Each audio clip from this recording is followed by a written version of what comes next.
Okay, so we're going to convert it into true bearing. So the azimuth is 17.5. So for the naming, we follow the declination and longitude. So declination is south. So south po siya. Tapos yung longitude is west. So southwest, 17.5. And we got the rules here. Okay, ito po yung rules natin. So if ever the naming of your azimuth is between south and west, ang i-minus po natin 270 minus the azimuth. So that's why 270 minus 17.5. So the answer is 252.5 degrees. So this is the true bearing of the sun.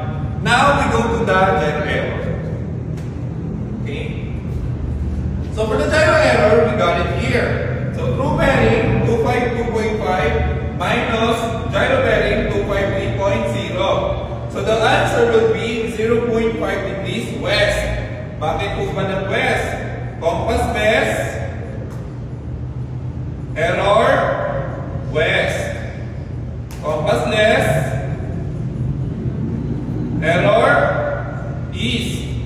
So ibig sabihin, pag mas malaki yung compass mo, ito yung compass natin, the gyro bearing. Kasi ito po yung pinamitan natin ng azimuth circle kanina with the gyro compass. So comparing the two, so the answer will be west. Best po, kasi mas malaki yung gyro bearing compared mo sa true bearing. So 0.5 west. And we're going to apply the same so that we can get our true force. So gyro force 255, which is again given po siya. Tapos i-minus natin yung gyro error 0.5. Bakit po minus? Ito po yung rules. Easterly add, westerly minus. So 0.5 minus 255 is 254.5 degrees. And of course, we're going to apply this in our true course via magnetic course. So i-minus natin siya din, so that we can get the magnetic error. So 254.5 degrees, which is the answer here. Tapos yung given natin 256 minus 256, the answer will be 1.5 degrees west. Again, ito din yung compass natin dito. So same, compass best, error, west, compass east,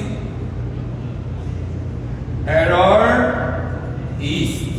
Okay? So, 1.5 yung west siya kasi mas malaki po yung magnetic force. And of course, we're going to apply the variation. Okay? So, variation is also given. Okay, nandito siya kanina. Ayan po, 7.5. So, pupunta tayo dito. So, west po siya. And the rule here, sa application, dapat i-reverse mo siya. Kaya siya may line na ganyan. Okay?